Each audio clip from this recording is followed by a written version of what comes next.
Wabah penyakit mulut dan kuku di Pacitan berdampak pada penjualan daging sapi dan bakso. Omset penjualan menurun drastis hingga 75%. Suasana sepi terlihat di Pasar Arjowinangun Pacitan. Lapak penjual daging sapi kosong ditinggalkan pemiliknya. Situasi ini terjadi sejak merebaknya wabah penyakit mulut dan kuku yang menyerang ternak sapi sebulan terakhir. Ira Marliana, penjual daging sapi di pasar tersebut, mengaku omset penjualan turun drastis hingga 75%. Dalam sehari ia biasanya mampu menjual 1 ekor sapi seberat 500 kg. Namun kini untuk menghabiskan daging 1 ekor, ia membutuhkan waktu hingga 3 hari. Kalau merosotnya itu sekitar berapa persen, Bu? Wah, 75% ada, Mas. 75%. Drastis pokoknya ini. Biasanya sehari kalau saat normal itu bisa jual berapa satu hari itu? 1 ekor sapi habis biasanya tiap hari. Kalau saat ini?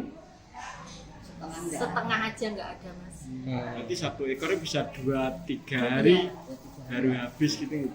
Iya. Nah, berarti para pedagang ini juga merasakan dampak kerugian secara Iya. materi, Bu ya? Iya. Apalagi yang pedagang-pedagang kecil gitu, pasti kadang 2-3 hari juga nggak habis. Dampak serupa juga dialami penjual bakso di Pacitan. Adi Prayoga, penjual bakso, mengaku pendapatannya turun hingga 30% meski sudah mengambil daging dari tempat penyembelihan bebas PMK. Meski dagingnya aman, ketakutan pembeli membuat penjualan lesu. Mengalami penurunan pembeli. Biasanya kayak gitu ramai, sekarang agak menurun. Terus kalau kayak dari biasa itu sebelumnya kan ini udah hampir kosong, masih penuh. Kalau untuk turunnya omset kira-kira berapa persen, Mas, permintaan dan sebagainya? Ya mungkin 30% lah. 30%. Tidak sampai separuh, paling 30% lah. Dinas Ketahanan Pangan dan Pertanian Pacitan menegaskan bahwa daging dari hewan ternak yang terinfeksi PMK aman dikonsumsi. PMK bukan penyakit zoonosis yang dapat menular ke manusia, sehingga masyarakat tidak perlu khawatir. Sebelumnya dipastikan dulu apakah si sapi atau hewan yang akan dikonsumsi itu matinya sesudah atau sebelum disembelih. Yang pastinya yang aman itu adalah yang mati setelah disembelih, bukan mati dulu baru disembelih, nggih. Nah, itu satu dulu catatan, nggih.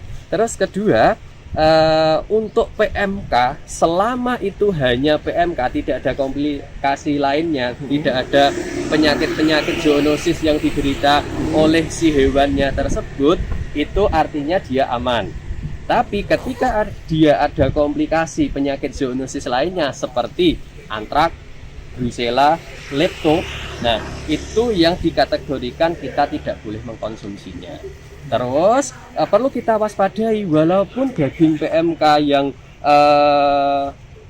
matinya itu setelah disembelih ini tadi itu bisa dikonsumsi, tetap kita harus perhatikan beberapa hal penting. Satu, untuk limbah pencucian yang sebelum dilakukan pemasakan atau masak itu harus dipastikan dikontrol, tidak boleh mencemari lingkungan.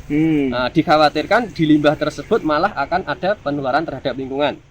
Hingga saat ini wabah PMK di Pacitan telah menyebar di 12 kecamatan dengan lebih dari 1.000 kasus terinfeksi. Sebanyak 69 ekor sapi mati, 57 dipotong paksa, dan 45 dinyatakan sembuh.